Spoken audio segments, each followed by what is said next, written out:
एक बार फिर से स्वागत है हमारे YouTube चैनल पर। जैसा कि आप देख रहे हैं, हमारा आज का विषय है MPPSC मध्य प्रदेश लोक सेवा आयोग परीक्षा की जो चयन प्रक्रिया है उसके बारे में संपूर्ण जानकारी देना। यही हमारा उद्देश्य भी है।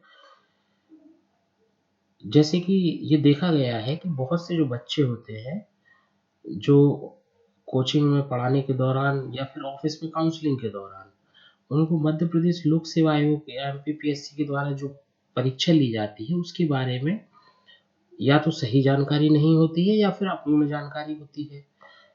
और कुछ बच्चे ऐसे होते हैं जो 1-2 बार वो पेपर दिए रहते हैं तो उनको होती है जानकारी। तो इस वीडियो बनाने का उद्देश्य ये है कि सभी ऐसे बच्चे जिनको MPPSC में सिलेक्ट होने की इच्छा रखते हैं, उनके लिए हम एक शुरुआत से लेकर अंत तक जो भी पेपर में जिस तरीके की चयन प्रक्रिया इस्तेमाल की जाती है उसके बारे में हम पूरी जानकारी आपको प्रदान कर सकें। हमारा उद्देश्य है कि जो बच्चों के मन में चयन प्रक्रिया से लेकर जो भी प्रश्न उठते हैं, उनके समस्त प्रश्नों का समाधान हम इस वीडियो के माध्यम से कर सकें। और अगर कुछ कमी रह जाती है तो आप वीडियो में कमेंट करके बताएं, उसके बारे में भी मैं आपको उत्तर देने का प्रयास करूंगा अपने अगले वीडियोज में। तो चलिए स्टार्ट करते हैं। मध्य प्रदेश लोक सेवा आयोग चयन प्रक्रिया MPPSC कंप्लीट सिलेक्शन प्रोसेस। तो मध्य प्रदेश लोक सेवा आयोग की अगर हम बात करते हैं तो मध्य प्रदेश लोक सेवा आयोग मध्य प्रदेश में जो भर्तियां होती हैं, जो स्पेशल कुछ भर्तियां मध्य प्रदेश लोक सेवा आयोग करता है, वो मध्य प्रदेश लोक सेवा आयोग अलग अलग भर्तियों को संपन्न कराता है, जिसमें से मध्य प्रदेश सिविल सेवा परीक्षा एक महत्वपूर्ण परीक्षा या कहें इसका विशेष काम है।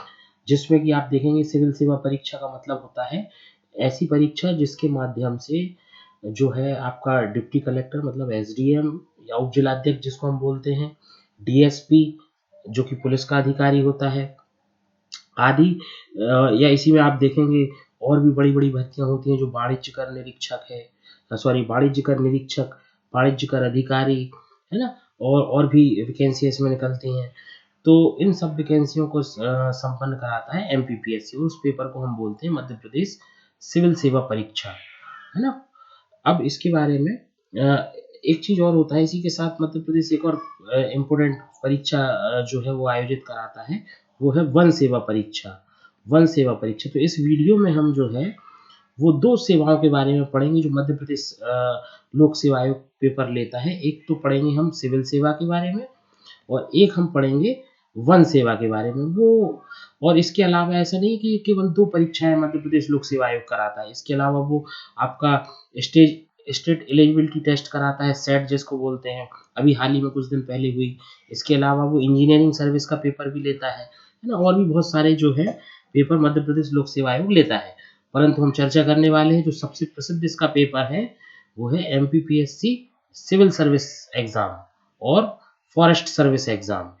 इन 2 पेपर के बारे में आज हम चर्चा करने वाले हैं। सबसे पहले हम पढ़ेंगे सिविल सेवा परीक्षा के बारे में।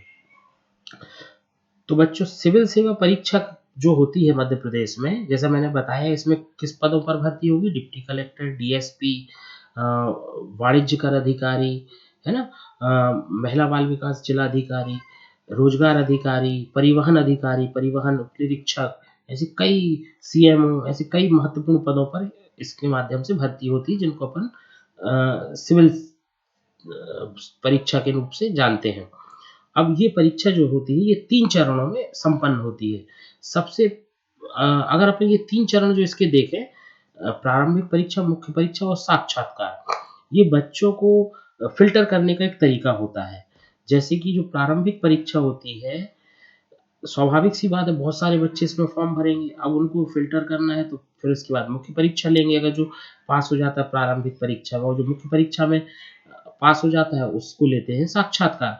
और जो इन दोनों में अच्छे अंक रखता है उसको फाइनल सिलेक्शन हो जाता है, फाइनल सिलेक्शन, है ना? तो जैसे जो प्रारंभिक परीक्षा होती है जिसको हम बोलते हैं प्रीलिम्स एग्जाम, इस परीक्षा को पास करने के बाद रिजल्ट आता है। उसके बाद मुख्य परीक्षा होती है, ये होती है ऑब्जेक्टिव वाली। ऑब्जेक्टिव में, है ना, अभी और अपन इसके बारे में चर्चा करने वाले हैं। और मुख्य परीक्षा जो होती है ये रिटर्न होती है ना। साक्षात्कार आपको पता ही है, इंटरव्यू। अब अपन एक एक परीक्षाओं के विषय में पूरा पढ़ते हैं कि प्रारंभिक परीक्षा में क्या पूछा जाता है, मुख्य परीक्षा में हो, साक्षात्कार में, और क्या इसके साथ हमें ध्यान देने योग्य बातें हैं। तो दोस्तों पहले प्रारंभिक परीक्षा की अगर हम बात करें तो प्रारंभिक परीक्षा में आपको 2 प्रश्न पत्र होते हैं, प्रश्न पत्र प्रथम और प्रश्न पत्र द्वितीय। ये दोनों प्रश्न पत्र एक ही दिन आयोजित होते हैं, 2 शिफ्टों में आयोजित होते हैं। एक प्रश्न पत्र के लिए आपको 2 घंटे का समय मिलता है, दूसरे प्रश्न पत्र के लिए भी 2 घंटे का समय मिलता है। दोनों प्रश्न पत्रों में 100-100 अंक होते हैं। दोनों प्रश्न पत्रों के जो कुल अंक होते हैं वो 2-200 होते हैं। मतलब एक क्वेश्चन का 2 नंबर, यहाँ पे एक क्वेश्चन का जो है वो 2 नंबर दिया जाता है। अब बात करें इसमें क्या पूछा जाता है। जो पहला प्रश्न पत्र होता है उसमें पूछा जाता है सामान्य ज्ञान, और जो दूसरा प्रश्न पत्र होता है उसमें पूछा जाता है अभिरुचि। इसके बारे में भी हम डिस्कस कर रहे हैं और डिटेल में। तो जो फर्स्ट पेपर होता है सिविल सेवा का, जिसमें पूछा जाता है सामान्य ज्ञान, इसमें बच्चों कुल 11 टॉपिक दिए गए हैं अलग अलग विषय के, जिसमें अगर अपन मुख्य विषयों की बात करें तो जैसे कि आपको मिलेगा हिस्ट्री। इस हिस्ट्री में आपको विश्व भूगोल की सामान्य जानकारी। मैं इसके अलावा ये मैं केवल ओवरऑल मुख्य बातें यहाँ आपको बता रहा हूँ। जो सिलेबस है उसके बारे में अपन अलग वीडियो में विस्तृत चर्चा करेंगे, पूरा सिलेबस डिकोड करेंगे, चाहे वो प्रीलिम्स का हो चाहे वो मेंस का हो। सिलेबस के लिए मैं अलग से वीडियो बनाऊंगा, ये केवल मुख्य बिंदुओं पे चर्चा कर रहा हूँ।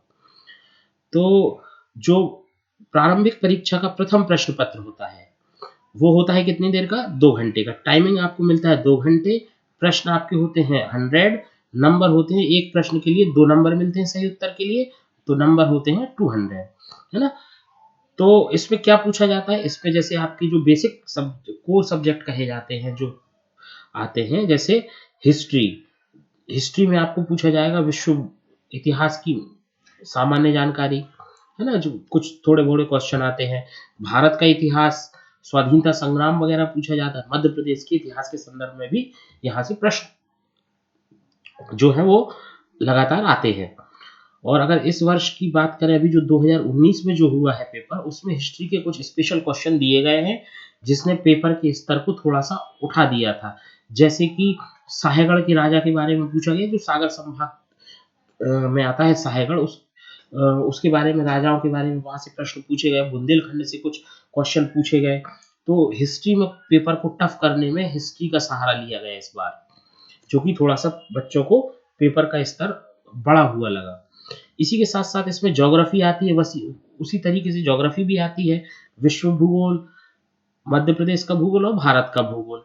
इसके बाद आपको जो है वो एक पार्ट आता है संविधान, जिसको पॉलिटी भी बोलते हैं, संविधान और भारत का संविधान, प्लस इसी के साथ जुड़ा हुआ होता है अर्थशास्त्र। संविधान और अर्थशास्त्र का एक पोर्शन आता है। एक आपका कंप्यूटर का आता है। कंप्यूटर की में भी कुछ विशेष चीजें ही पूछी जाती हैं, ज्यादा कंप्यूटर का ऐसा नहीं आता है। जैसे वीडियो कॉन्फ्रेंसिंग वगैरह के बारे में पूछा जाता है ना, डिवाइसेस के बारे में पूछा जाता है, कंप्यूटर के इतिहास के बारे में पूछा जाता है। इस तरीके से क्वेश्चन कंप्यूटर से आते हैं। और इसके अलावा आपसे पूछा जाएगा जो समसामयिक की घटना होती है, मतलब करंट अफेयर्स के बारे में पूछा जाता है, स्पोर्ट्स के बारे में पूछा जाता है, साइंस पूछी जाती है ना। और साथ साथ पर्यावरण का भी एक इसमें चैप्टर जुड़ा हुआ होता है। तो कुल मिला के अगर अपन कहें कि ओवरऑल सभी चीजों का एक ऑब्जेक्टिव जो पेपर है वो मिला जुला पेपर यहाँ पे लिया जाता है, ठीक है। और इसी के साथ एक और चीज पूछी जाती है जो अभी 2020 में थोड़ा सा इसमें चेंज हुआ है, जिसमें आपके एक्ट पूछे जाते हैं, एससी एसटी एक्ट। एससी और एसटी एक्ट जो है, जैसे कि आपने सुना होगा, अनुसूचित जाति अनुसूचित जनजाति अत्याचार निवारण अधिनियम। इसी के साथ पूछा जाता है आपका जो है मानवाधिकार संरक्षण अधिनियम, है ना, सिविल सेवा अधिकार संरक्षण अधिनियम। ये 3 अधिनियम जो है मध्य प्रदेश लोक सेवा आयोग की प्रारंभिक परीक्षा के सिलेबस में आते हैं। थोड़ा सा बदलाव हुआ है 2019 और जो पहले चल रहा था 2020 से सिलेबस, उसमें कुछ बदलाव हुआ है। तो उसका अपन 2020 का जब अपन सिलेबस पढ़ेंगे तो उसमें मैं पूरा अलग अलग आपको बताऊंगा क्या बदलाव हुआ है और क्या नया आपको पढ़ना है। तो दोस्तों ये एक व्यू था कि मध्य प्रदेश सिविल सेवा परीक्षा के प्रारंभिक परीक्षा के प्रथम प्रश्न पत्र में क्या पूछा जाता है। अब इसके बाद हम देखेंगे प्रारंभिक परीक्षा का प्रश्न पत्र 2, इसमें पूछा जाता है सी सेट। तो इसमें एक मिश्रित पेपर होता है जिसमें आपका हिंदी आता है, हिंदी में आपका जो है गद्यांश वगैरह पूछे जाते हैं, है ना। इसी के साथ साथ इसमें पब्लिक एड का कुछ टॉपिक आता है जिसमें डिसीजन मेकिंग वगैरह आता है, निर्णय लेने की क्षमता, है ना। और आप जिस तरह जैसे आपने देखा होगा कुछ क्वेश्चंस होते हैं डिसीजन लेने वाले कि आप एक एसडीएम हैं, आप कोई कुछ दंगे को रोकने के लिए संबंध में आपसे क्वेश्चन पूछ लिए जाएंगे, आपको और आपके एक अधीनस्थ कर्मचारी को रखकर कुछ क्वेश्चन पूछ लिए जाएंगे कि आपका सिचुएशन देकर के आपका क्या उसमें नजरिया है उस उत्तर को देने में। तो एक क्वेश्चन जो ये आता है, हिंदी आती है, रीजनिंग आती है, कुछ मैथ्स के टॉपिक आते हैं। इस तरीके से ये सी सेट का जो है पूरा भाग बनता है। ठीक है, अब यहाँ पे हमें थोड़ा सा एक चीज देखने को मिलती है कि जैसे कि मैंने आपको बताया था जो कि मध्य प्रदेश लोक सेवा आयोग है,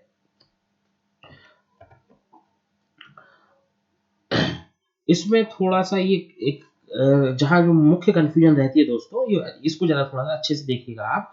जो मुख्य कंफ्यूजन रहती है बच्चों के मन में वो ये रहती है कि भाई हम जो है कि मेरिट कैसे बनती है। जैसे मैंने आपको बताया कि 200 प्लस 200 ये फर्स्ट पेपर, ये सेकंड पेपर, ठीक है ना। ये जो 200 नंबर के 2 पेपर होते हैं।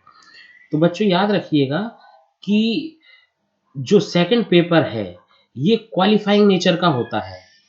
क्वालिफाइंग का मतलब क्या होता है कि एक हमने मार्किंग रख दी कि जनरल कैटेगरी के बच्चे को 40% मिनिमम क्वालिफाइंग अंक है, मतलब इस 200 में से जो है 80 नंबर कम से कम आने चाहिए, है ना। 80 नंबर मतलब 40 क्वेश्चन आपके सही होने चाहिए 100 में से जनरल कैटेगरी के लिए, तब जाकर आप इस पेपर के लिए क्वालिफाइंग हो गए, मतलब पूरे प्रारंभिक परीक्षा के लिए क्वालिफाई होंगे। इसका मतलब ये है कि यदि किसी बच्चे के सेकंड पेपर में 40 से कम प्रश्न सही होते हैं, मतलब 80 से कम प्रश्न सही होते हैं, 80 से कम नंबर आते हैं, तो वो जो है वो डिस्क्वालीफाइड हो जाएगा। क्यों? क्योंकि यहाँ पे न्यूनतम क्वालिफाइंग वाली बात कही गई है सेकंड पेपर में, ठीक है ना। अगर किसी के आते हैं कितने 40 क्वेश्चन से ज्यादा सही होते हैं, अब किसी के 40 हो, 45 हो या 90 हो या 100/100 हो, इससे कोई फर्क नहीं पड़ता। सिविल सेवा प्रारंभिक परीक्षा के लिए मैं बात कर रहा हूँ, ठीक है ना। मतलब आपको कम से कम अंक जो है वो लाने हैं, कितने 40 ये लाने हैं। अगर इससे कम अंक आए, ये अलग अलग कैटेगरी के लिए अलग अलग है, वो अलग से चर्चा करते हैं। तो पहले ये समझ लें, तो ये 40 अंक अगर आपके आ गए हैं तो आपको ये आवश्यकता नहीं है कि आप इससे ज़्यादा अंक लाएं, क्योंकि वो जुड़ने वाला नहीं है। चाहे इसका मतलब ये है कि चाहे 40 हो चाहे 100/100 हो, कोई फर्क नहीं पड़ने वाला। अब दोस्तों फर्क कहाँ पड़ेगा, जैसे मैंने कहा कि अगर आपके 40 नंबर आ गए हैं तो आप क्वालिफाई हो गए हैं, 40 जो है अंक 40 प्रश्न सही नहीं हुए हैं तो आप डिस्क्वालीफाइड हो गए हैं। तो जिसके 40 से ऊपर आएंगे सही उत्तर, उसका फर्स्ट पेपर जांचा जाएगा, ठीक है ना। अब मान के चलिए किसी के 41 क्वेश्चन जो है वो सही हैं फर्स्ट पेपर में, ठीक है। और यस सीधा सीधा लीजिए, किसी के 40 क्वेश्चन सही हैं फर्स्ट पेपर में और 90 क्वेश्चन सही हैं सेकंड पेपर में। टोटल कितना होगा इसका 130। अब यही हम मान लें किसी के 60 सही हैं फर्स्ट पेपर में और 40 सही हैं सेकंड पेपर में, इसका कितना टोटल हुआ 100। तो दोस्तों सिविल सेवा परीक्षा के लिए ये ऊपर है क्योंकि इसके फर्स्ट पेपर में ज्यादा नंबर है। कहने का मतलब ये है सिविल सेवा परीक्षा में जो है वो प्रथम प्रश्न पत्र में आए हुए अंकों को आधार मानकर मेरिट बनाई जाती है। सेकंड जो प्रश्न पत्र है वो केवल क्वालिफाइंग नेचर का होता है, ठीक है।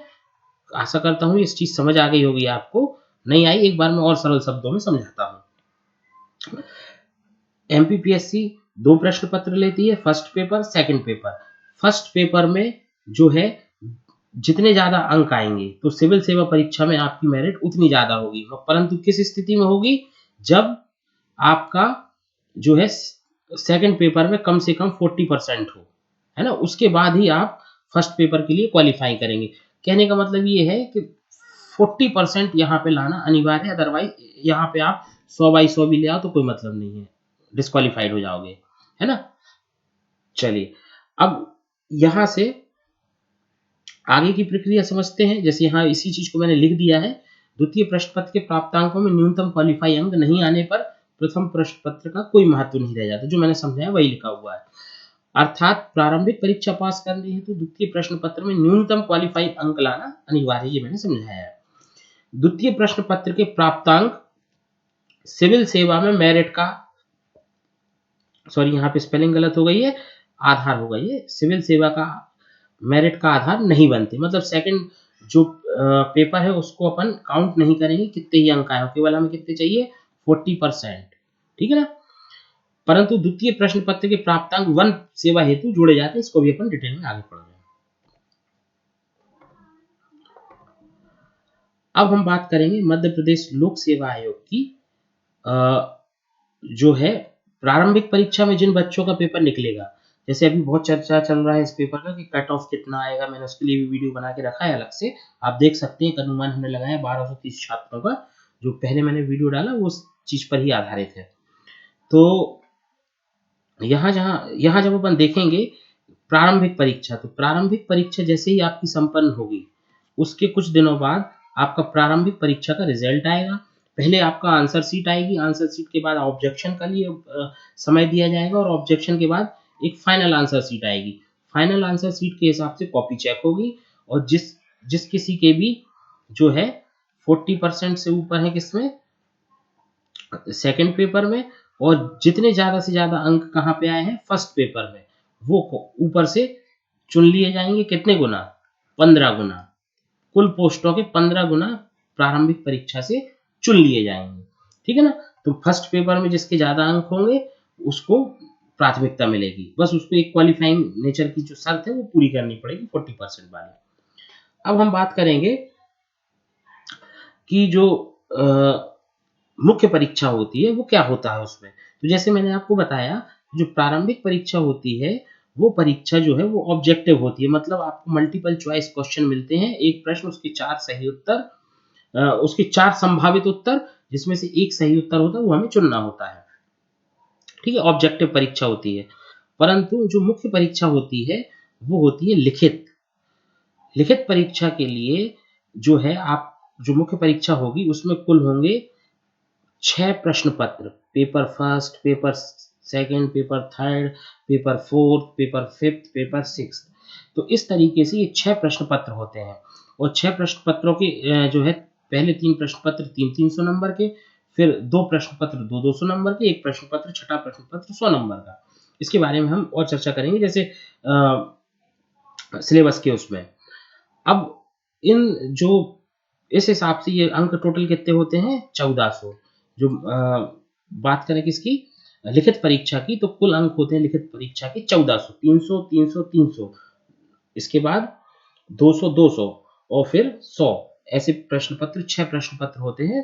इसके कुल अंक होते हैं 1400, सब लिखित होते हैं, है ना। समय इसमें अलग अलग होता है, भी उस पर अलग से डिस्कस करेंगे अपन।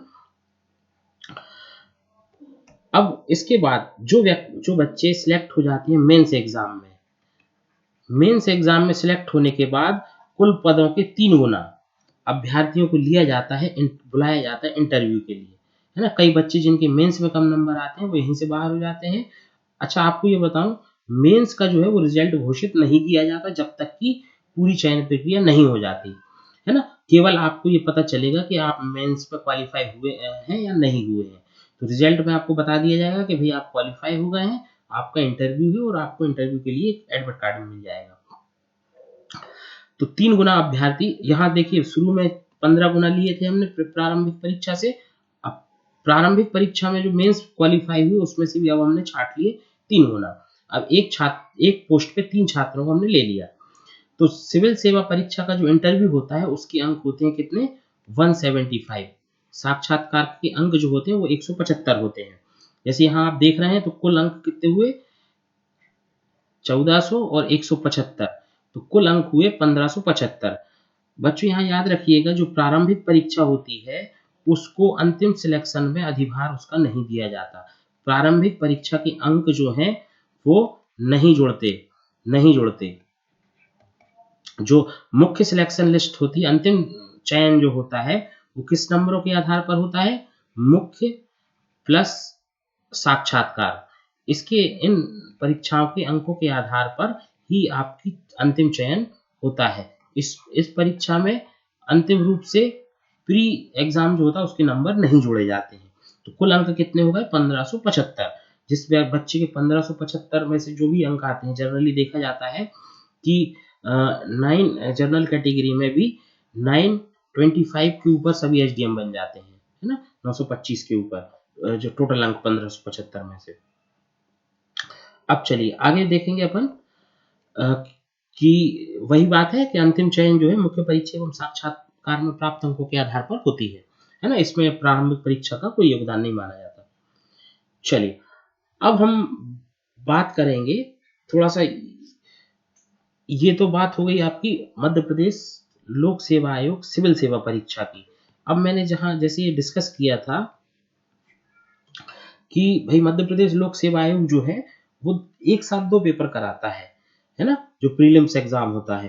तो एक अगर आप साइंस बैकग्राउंड से नहीं है तो इस वीडियो को आप यहीं तक देखें, है ना। उसके बाद अगर आपको देखना है, अगर आप साइंस बैकग्राउंड से तो देखिएगा, आपके काम की चीज है। अदरवाइज आपको अगर इंफॉर्मेशन लेनी है पूरी तो आप देख सकते हैं, ठीक है। तो देखिएगा, जो मध्य प्रदेश लोक सेवा आयोग का जो एमपीपीएससी का जो पेपर होता है प्रीलिम्स पेपर, वो असल में 2 परीक्षाओं का प्रीलिम्स पेपर एक साथ होता है। सामान्यतः ऐसा देखा गया है ना। जैसे इस बार 2019 में भी आया तो उसमें फॉरेस्ट एग्जाम का पेपर भी हुआ और आपका जो है सिविल सेवा वाला पेपर भी हुआ। अब इसमें हम बात करें तो जो प्रारंभिक परीक्षा होती है वो प्रारंभिक परीक्षा 2 एग्जामों की एक साथ हो रही है। किस किस एग्जाम की, सिविल सेवा परीक्षा की और वन सेवा परीक्षा की। वन सेवा में क्या बनेगा आदमी, जो रेंजर है, डिप्टी रेंजर है, इसके साथ मुख्य संरक्षक है, ये भी बनते हैं इससे। तो ये वन सेवा के जो बड़े अधिकारी होते हैं वो यहाँ से भरे जाते हैं। तो मध्य प्रदेश लोक सेवा आयोग के पास इसकी जवाबदारी है। तो मध्य प्रदेश लोक सेवा आयोग क्या करता है कि सिविल सेवा परीक्षा और मध्य प्रदेश वन सेवा परीक्षा को कंबाइन करके एक प्रीलिम्स एग्जाम लेता है ना। मेंस अलग अलग होते हैं दोनों के। अब ये जो वन सेवा परीक्षा है, इसमें मैंने क्यों बोला कि साइंस बैकग्राउंड वाले ही बच्चे इसको देखें, अगर उनको जानकारी लेना है तो देखें, अदरवाइज वो फॉर्म नहीं भर सकते इसका।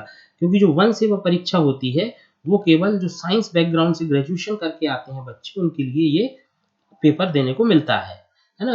इसमें सब्जेक्ट चुनना पड़ता है जो कि साइंस से होता है, और ग्रेजुएशन में साइंस इसके लिए अनिवार्य है, और इंजीनियरिंग भी इसमें जो है वो जो इंजीनियरिंग डिग्री करके रखते हैं बीई टेक वगैरह, वो भी इसमें भाग ले सकते हैं। तो जैसे कि मैंने बताया आपको, मध्य प्रदेश प्रारंभिक परीक्षा जो है वो 2 पेपर एक साथ, एक 2 सेवाओं के लिए एक ही पेपर होता है, परंतु सिविल सेवा का जो रिजल्ट है प्रारंभिक परीक्षा का वो अलग होता है, वन सेवा की प्रारंभिक परीक्षा का रिजल्ट अलग होता है। दोनों की मार्किंग अलग होती है, दोनों के जो नंबर हैं वो अलग होते हैं। इसमें अलग क्या होता है, जैसे मैंने आपको बताया कि जो सिविल सेवा परीक्षा है उसमें आपको चाहिए फर्स्ट पेपर में हाईएस्ट नंबर जब आपके सिलेक्ट होगा मेरिट के अंक, और सेकंड पेपर में मिनिमम क्वालिफाइंग। तो अंतर बस ये है कि जब वन सेवा का पेपर होता है तो जो सेकंड पेपर है यहाँ पे इन दोनों पेपरों का जोड़ जो होता है उसको प्राथमिकता दी जाती है। मतलब 200 प्लस 200 400 में से जिसके ज्यादा होंगे दोनों पेपर के मिला के, उसको जो है वो प्राथमिकता दी जाएगी।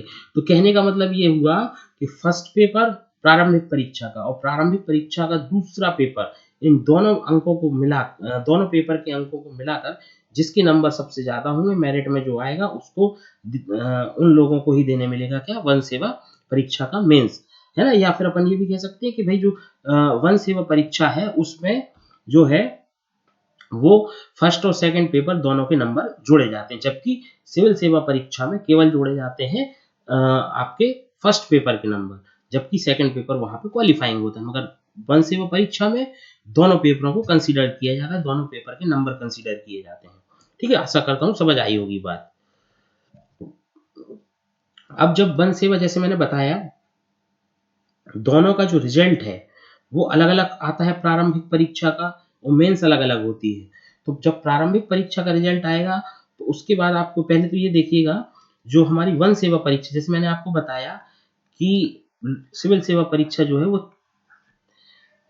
3 चरणों में पूरी होती है, वैसे ही जो वन सेवा परीक्षा है वो 4 चरणों में पूरी होती है। प्रारंभिक, मुख्य, फिजिकल टेस्ट और साक्षात्कार। यहाँ पे क्या चीज नई जुड़ गई? साक्षात्कार, ये नया जुड़ गया। Sorry, physical test. इसमें पैदल चाल चलनी होती है 25 किलोमीटर 16 किलोमीटर, है ना। फिजिकल टेस्ट, तो वन सेवा परीक्षा के लिए फिजिकल टेस्ट होता है, हाइट वगैरह भी नापी जाती है, सब कुछ होता है, उसका स्टैंडर्ड अपन अलग से पढ़ेंगे। तो वन सेवा परीक्षा में एक चरण की जो है वो वृद्धि हो जाती है, जिसमें कि फिजिकल टेस्ट उसमें जोड़ दिया जाता है ना। उसके बाद साक्षात्कार होता है, जो फिजिकल में पास हो जाता है उसका साक्षात्कार होता है। बाकी प्रक्रिया सेम है, प्रारंभिक परीक्षा, उसके बाद मुख्य परीक्षा देनी होती है। यहाँ पे एक चीज और याद रखिएगा, इसका जो मुख्य परीक्षा है वो भी थोड़ी सी अलग होती है। कैसे अलग होती है? इसमें केवल होते हैं 2 पेपर।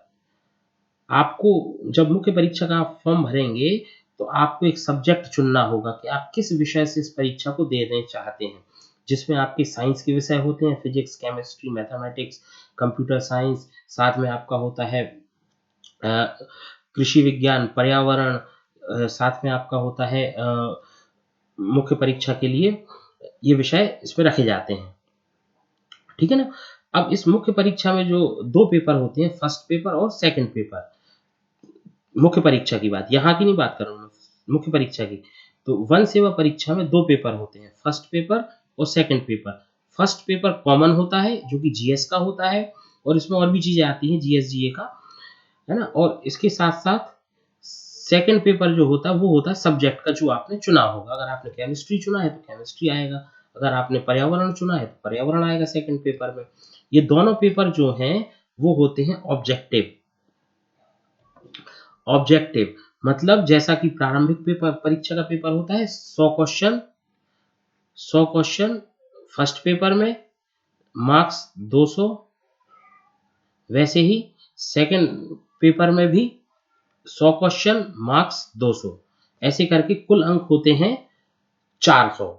जैसे आप देख रहे हैं स्क्रीन पर, कुल प्रश्न पत्र 2, कुल अंक 400। ये पेपर ऑनलाइन होता है, ठीक है ना। तो वन सेवा परीक्षा में 400 अंकों की मुख्य परीक्षा होगी जो कि ऑब्जेक्टिव होगी, ऑनलाइन होगी। 200 अंकों का फर्स्ट पेपर, 200 अंकों का सेकंड पेपर, 100 क्वेश्चन होते हैं। एक पेपर होता है जीएस का, दूसरा पेपर होता है आपने जो सब्जेक्ट भरा है उसका, ठीक है। अब कुल प्रश्न पत्र 2, और यहाँ पे भी इंटरव्यू होता है इसके बाद। जैसे कि हमने बताया सिविल सेवा में इंटरव्यू कितना है वेटेज, 175। वैसे ही जो वन सेवा परीक्षा है उसमें इंटरव्यू का मार्क्स कितना है, 50, ओनली 50, है ना। इंटरव्यू केवल मार्क्स है 50, तो कुल अंक होगा यहाँ पे कितने, 450। तो इन 450 अंकों में से जो भी ज्यादा लाता है, स्वाभाविक सी बात है उसका सिलेक्शन माना जाता है, क्योंकि फिजिकल इसके जस्ट पहले हो जाता है। यही बात मैंने यहाँ पे लिख दी है। क्वालिफाइंग होता है, पास होने के बाद इंटरव्यू होता है, फिजिकल टेस्ट में पैदल चाल होती है, मैं बता चुका हूँ। अंतिम चयन कैसे होता है? इसमें भी अंतिम चयन फिजिकल जो होता है उसमें कोई नंबर नहीं मिलता है, वो केवल क्वालिफाइंग होता है कि आप भाई इतने समय में इतनी पैदल चाल चल पा रहे हो, आपकी हाइट सही है वन सेवा के लिए, है ना। तो अंतिम चयन कैसे होता है? मुख्य परीक्षा और साक्षात्कार में प्राप्त नंबरों के आधार पर जो है वो चयन होता है। फिजिकल टेस्ट जिसमें पास करना अनिवार्य होता है, फिजिकल टेस्ट में कोई नंबर नहीं दिए जाते हैं, वो केवल क्वालिफाइंग होता है। तो दोस्तों आशा करता हूँ कि ये इसके द्वारा दी गई जानकारी, वीडियो के द्वारा दी गई जानकारी आपको समझ आई होगी। और यदि इसके बाद भी आपके मन में कोई प्रश्न रहते हैं तो आप कमेंट बॉक्स में कमेंट कर सकते हैं। मैं प्रयास करूंगा कि अगला जब वीडियो सिलेबस से रिलेटेड मैं इसका बनाने वाला हूँ तो मैं आपके उन प्रश्नों का जवाब वहां पे दे सकूं। अपना बहुमूल्य समय देने के लिए बहुत बहुत धन्यवाद।